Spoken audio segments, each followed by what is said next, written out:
Hattie. And I'm Emily. And we are launching a new YouTube channel called Matter of Sound, all about the things that we love in Manchester, meeting some bands and generally having a good time. So today we're launching it at a carefully planned festival here in the Northern Quarter, capturing loads of bands. We've already met a few. Then we're going to grab some food and just soak it all up, see what happens. So let's go.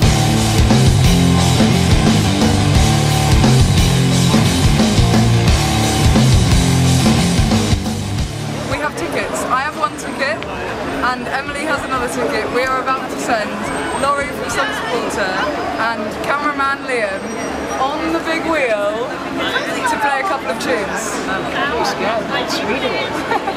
How are you feeling, Liam? I'm feeling good. Good. Confident. I'm Laurie, Songs for Walter. This song is called Earwigging.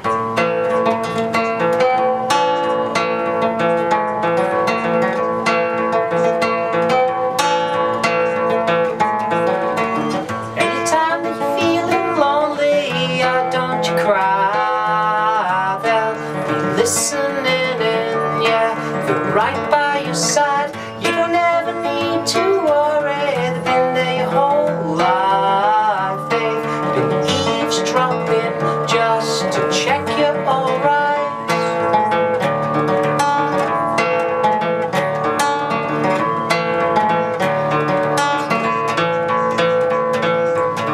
Anytime that you're feeling lonely, don't you sigh.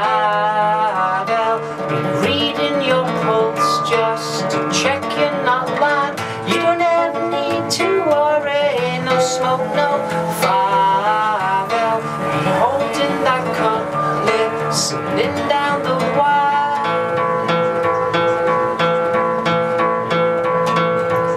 A glass against every bedroom door, and they'll be earwigging till the morning. Against every bathroom door, and they'll be earwigging from the door.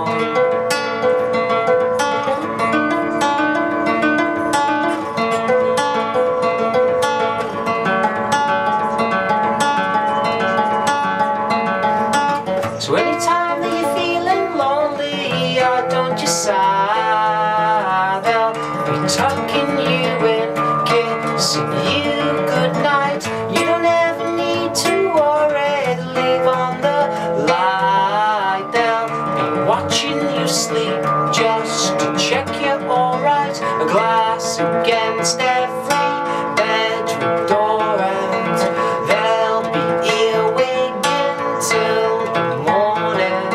A glass against every bathroom door, and they'll be earwigging from the dawn. A glass against every bathroom door, and they'll be earwigging till the morning. A glass against every bedroom door, and they'll be earwigging from the dawn. That was absolutely terrifying, both the height and also performing in such a small space.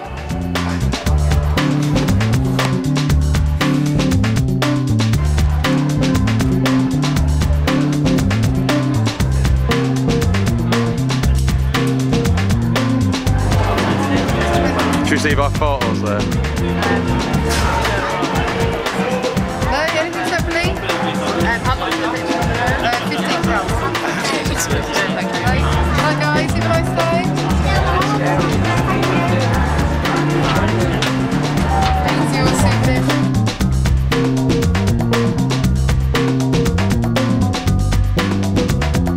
How was it? Really high.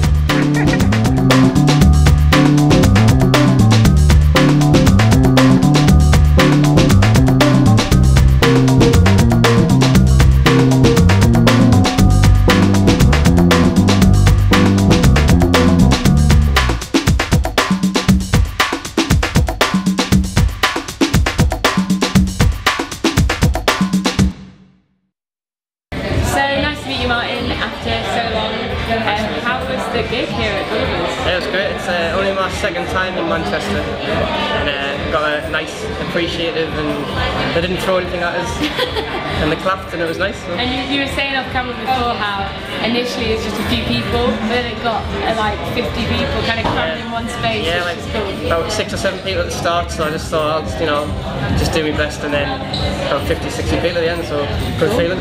So how's everything going at the moment? Because you've gone from making music in your bedroom to the Radio 1 airplay, and everything seems to be going pretty well.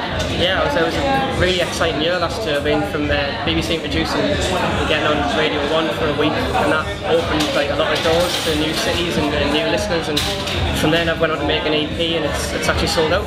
So fantastic, might have to do a second run of that if I can afford it, and doing like a European tour at the end of the year, so it's going alright. Fantastic. I was listening to the EP Honest Hearts today actually, and I love how you go from like the acoustic tracks to the rocky build-up as well. Like, was that a conscious decision to show off? Like, yeah, I wanted to kind of show what we can do live as well as a band, because we do the quiet acoustic stuff, but occasionally when we play larger venues we really do kind of go for it, you know. I've got quite a lot of instruments in the band now, we want to get really loud, so I just wanted to show that kind of range what we can do, and people seem to enjoy it. Well, you're always there in the back of my mind when my mind's elsewhere. And you, when you say that word, well, you shout it so loud that you're always heard. Me, myself, I'm not very old, but I've grown up since you have taken hold. And I will fight to deny you your goal. You can take my body, but you'll never get my soul. So where does your influence come from to get that kind of vibe? I'm a big fan of Villagers and Neil Young and Leslie Feist and people like that, Warren Zevon and Jackson Browne. I just like that kind of dark element of songwriting and kind of dark, kind of twisted music as well.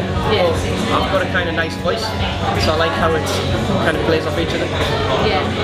So here in Manchester, how are you finding it compared to the northeast? That's cool, I love it. Everybody's friendly, everybody's got the same type of crack. Everybody just likes music and having a good time, and there's nobody, you know, there's no pretense. It's just music lovers and good venues, so I really enjoy it. Cool. So are you sticking around, or you were here last night, weren't you? We were here last night. I'm going to stick around for a little bit because there's a few bands that I want to see on the lineup. Who are you trying to go and catch later then? There's a band from Leeds I really enjoy called That Fucking Tank. Okay, cool. And they're a duo, and I've followed them for years, and I'm in another band, and we managed to support them a few times, and they're just a phenomenal live band. So that should be pretty good. So in terms of like everything's going really big for you, the EP sold out, which is fantastic. What's the next steps? Obviously I know you got the European tour and stuff, but after that, where do you want to head? I'd like to take a little bit of time out next year just to get writing again. It's been kind of non-stop gigging, and then I'd like to make an album essentially. So that's me grand plan for next year, make an album. Fantastic, I can't wait, because as I said off camera before, like this time last year I picked you out for the new band of North on The Guardian, and you just stood out to me as an artist that's going to go far, so I really wish you the best with it. I really appreciate it, thank you very much. Getting in The Guardian was a highlight of my life, I think. Oh wow, that's something, I'm glad I could make that happen. But no, you'll go far. I think you're going to be filling some pretty big venues in the future. So Martin from the Late Poets just gave me Rain, his EP, and his new EP, Honest Hearts, which you can see has beautiful design on it of keys. And now I look like a massive fangirl because I have a tattoo of a key. Obviously it's for the Late Poets. So go and get Honest Hearts by the Late Poets, and then get a tattoo if you really like it. No, we're still going. What's the weirdest name you can see? Weirdest. Alpha male tea party. That's on the list. And how do you go around booking like curating the festival lineup? Are there certain bands that you know from the off that you want on the bill, or do does some apply and say, look, we really want to be on the bill? Or I get a lot of emails like on a daily basis from bands that are mostly sort of just starting out or relatively sort of young bands. Most of them though are bands that I know I already want to put on. Like one of the reasons that I even started doing like bigger events is just because the list of bands that I wanted to put on was just like getting longer and longer. Yeah. So like I could probably do another festival in like a few months and I'd still have enough bands that I want to put on to fill that lineup. But yeah, like I mean, we do get like basically I'm pretty open to people getting in touch, and at the end of the day, it's if I like the music, then that's a good enough reason to book. So that's the box tick, as long as you're a fan. Definitely, yeah. I mean, that's a lot of hours just listening to music. Yeah, for sure. I mean, that's no problem. Like that's something that that's not a job. That's not work. Yeah, it's cool. It's fun. It's like it's a really important, vital thing to do in life, to listen to music and to respond to it. So like doing that and then being able to work with that being an important aspect of what you do it's amazing. I mean, one of the things that I really like about Carefully Planned, and I don't mean to blow my own trumpet, but like the atmosphere at Carefully Planned, like it's very receptive, people are very attentive. There's a massive buzz in the Northern Quarter today. It feels like that, yeah. And I mean, that's amazing, kind of wander around and sort of be thinking in the back of your head, like, I did that, it's because of me. Yeah, no, it feels pretty great. I mean, that's what makes it worthwhile. Like, I don't really get a lot of money for what I do, but I do get that, which is more valuable for me. So cool. Well, thank you so much for taking some time. High five. It's awesome. We love it. Yeah. So I've just chatted to Matt, who's the organiser of Carefully Planned Festival, and he's such a lovely guy. He's so nice, and he seems as though he's finally relaxing, which I can imagine, kind of up to this point, is a really stressful time. So I think he's going to get a few beers down his neck and be able to enjoy some of the bands tonight. Emily and I are going to head off to try and catch Songs for Walter, play live, as well as Gymnast, and we'll be chatting to Bad Grammar in a bit as well. Well busy.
Some stadiums in front of everybody, but like idiots.